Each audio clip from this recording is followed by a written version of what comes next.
jaamacadda Timcadda ee magaalada Gabiley ayaa maanta garoonka weyn ee kubadda cagta stadium magaalada Gabiley ka bilowday tartan kubadda cagta waxaana tartankan ka qayb galay 5 kooxood oo matalaya fakalada lagu dhigo jaamacadda Timcadda ee Gabiley waxaana tartankan soo qaban qaabiyay gudida ardayda jaamacadda wax ka dhigata tartankan ayaa ahaa kii ugu horeeyay ee jaamacadda Timcadda ay ka hirgeliso magaalada Gabiley iyadoo la filayo in tartankan noqdo mid sanadle ah waxaana xafladda lagu furayay tartanka ka soo qayb galay gudoomiye ku-xigeenka jaamacadda Timcadda Dr. Umar Cige Professor Khalid Maxamed Cismaan oo agaasimaha maamulka iyo lacagta jaamacadda Timcadda iyo gudoomiyaha ardayda wax ka dhigata jaamacadda Timcadda Shabcaan Maxamed Cabdullaahi iyo macallimiinta wax ka dhigta jaamacaddaasi iyo dhammaan kooxaha ku tartamaya wareegga iyo isuduwaha ciyaaraha ee gobolka Gabiley Siciid Talibaan Muumin iyo qaybaha kala duwan ee bulshada ku dhaqan magaalada Gabiley waxaana ugu horeyn xafladda daahfuray agaasimaha maamulka iyo lacagta jaamacadda Timcadda Professor Khalid Maxamed Ismaaciil oo tilmaamay tartankani looga dalnayahay sidii dhalinta loogu baajin lahaa mukhadaraadka iyo tahriibta iyo loo abuuro shaqo. Bismillahir Rahmaanir Rahiim. ugu horeyn waxaan halkan hambalyo uga dirayaa dhalinyarada ciyaaraysa ee ardayda jaamacadda iyadoo waliba si gaar ah hambalyo uga soo dirayo student unionka oo qayb maxalli ka qaatay hawshoodii inay fuliyaan sababaha markaa keenay in sportska noocan oo kale dhaco oo markii maamulka jaamacadda go'aan ku gaaray in student unionka iyo ardayda dhiirigeliyo oo budget gaar ah siiyo si ay activity qaarkood ardayda dhexdooda ay markaa u dhiirigeliyaan iyaguna ay door uga qaataan waxyaalaha markaa aanu ka filnaa ardaydu qabtaan waxaa ka mid ah sportska inay dhiirigeliyaan sidoo kale public lecture-ka iyo tartamada kale aqooneed inay dhexdooda dhigaan iyadoo waliba rajaynin dhawaana la qaban doono student unionka cusba oo tartan weyn aan dhex dhigi doono tartankan uu yahay markay gabagaba markaa iyaguna ku dhamaadaan waxaan u rajaynayaa inay guul ku kala bixi doonaan labada dhinac ee tartamaya iyo kuwa dambe markaa ku soo bixi doona koobka sidoo kale waxa goobta ka hadlay gudoomiyaha ardayda jaamacadda Timcadda Shabcaan Maxamed Cabdullaahi oo isna sheegay in ay arday ahaan farxad weyn u tahay tartankan iyo in ardayda lagu dhiirigeliyo in ay ciyaaraha ku tartamaan marka waxaan salaamayaa maamulka jaamacadda shanta kooxood ee aan u qabanno wareegga jaamacadda ee sanadlaha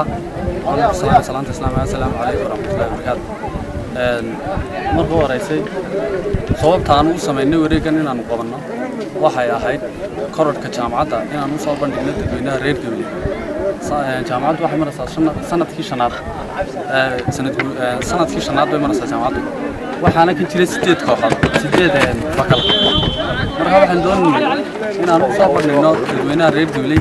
jaamacadda fakalada ay bixiso annagoo u soo bandhigana hab ciyaareed takalna ku dhiirigelina dhalinyarada jaamacadda maadaama jaamacaddu u baahan tahay dhalinyarada gobolka Gabiley annagoo ku dhiirigelina waxaan sameynay koob sanadle koobkan waa koobkii ugu horeeyay ee la qabto intii ay jaamacaddu jirtay annagoo ku dhiirigelina dhalinyarada waxaan doonaynaa sanad walba in koobkaasi qabsoomo oo amba jaamacaddu qabato oo ardayduna ay soo abaabusho ugu dambeyntii waxaa goobta ka hadlay isuduwaha ciyaaraha ee gobolka Gabiley Siciid Talibaan Muumin oo tilmaamay ahmiyadda ay leedahay kubadda cagtu geesta kalena jaamacadda Timcadda uga mahad celiyay koobkan ay soo qaban qaabisay iyo sida ay ardayda u ag taagan tahay mar kasta iyo meel kasta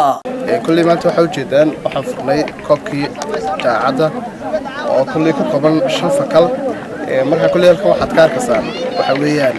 marka hore tartanka la gelayo waxbarashada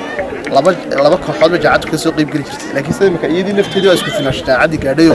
5 fakal ee mataqaanay ka koobnayd koox waliba fakal walba magaceeda ku ciyaaraya kulli waxaan odhanayaa wax Ilaahay lagu mahadiyo waxaan u sheegnaa dadweynaha reer Gabiley in ay waalidiintu waliba ku daydaan oo ay mataqaanay jaamacadda ay maanta isku finaashaha gaadhay fakal walba buuxaaba u jiro ay carruurtooda ku waaniyaan inay soo galaan jaamacadda kulli waxaan uga mahadnaqnaa maamulkeeda oo gudoomiye ku-xigeenkiina la joogo iyo macallimiintii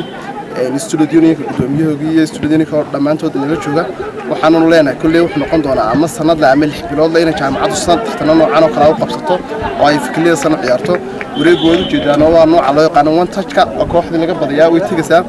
oo saas uu inagu soconaya waxaana qurux badan mataqaanay in bahas xaafaduna aad baan u salaamayaa dhammaan maamulka iyo macallimiinta jaamacadda aad baan u salaamayaa waxaana qurux badan in ay dadweynuhu had iyo jeer mataqaanay jaamacaddooda ay dhistaan oo wax walba ay jiraan oo fakal walba ay jiraan waa Jacfar Caawil Harari shabakada wararka ee Gabiley News magaalada Gabiley.